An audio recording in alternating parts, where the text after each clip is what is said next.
Bonjour à tous, aujourd'hui on se retrouve pour une vidéo tutoriel sur comment enlever un kick de moto. Donc c'est pas très compliqué, il suffit de démonter ce vis et après on va le tirer.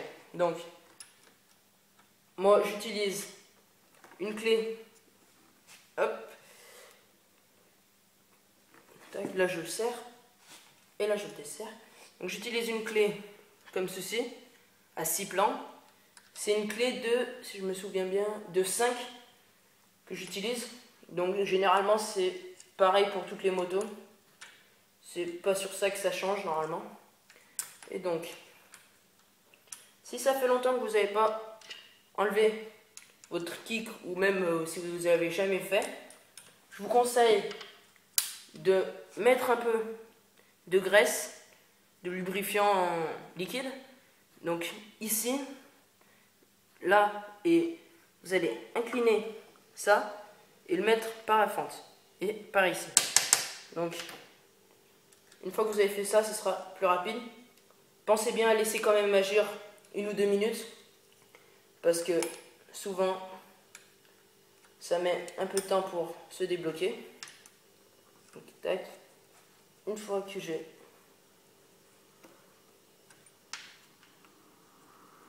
une fois que j'ai enlevé le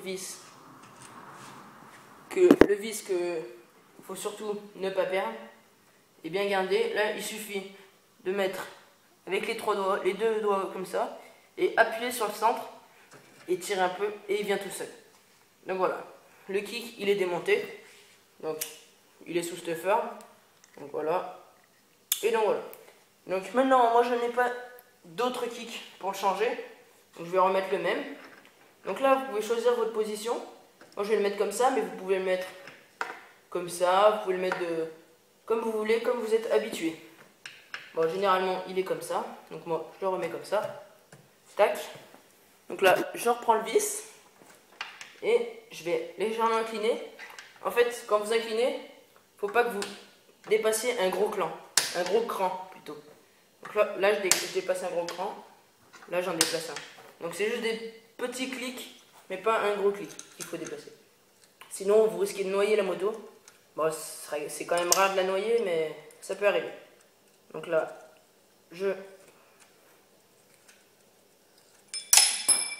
oups!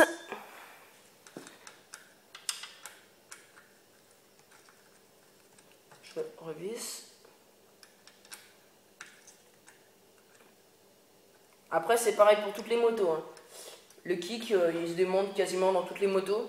Après, ça se peut que ce soit des configurations un peu plus complexes, mais généralement, c'est tout le temps pareil. Que ce soit les motos de course, les motocross ou les enduros. Donc là, on serre bien fort pour pas perdre le kick pendant que vous roulez. Et donc voilà, là, on le teste. Il est nickel. Donc voilà. Merci d'avoir regardé la vidéo. J'espère qu'elle vous sera utile. Et au revoir à tous.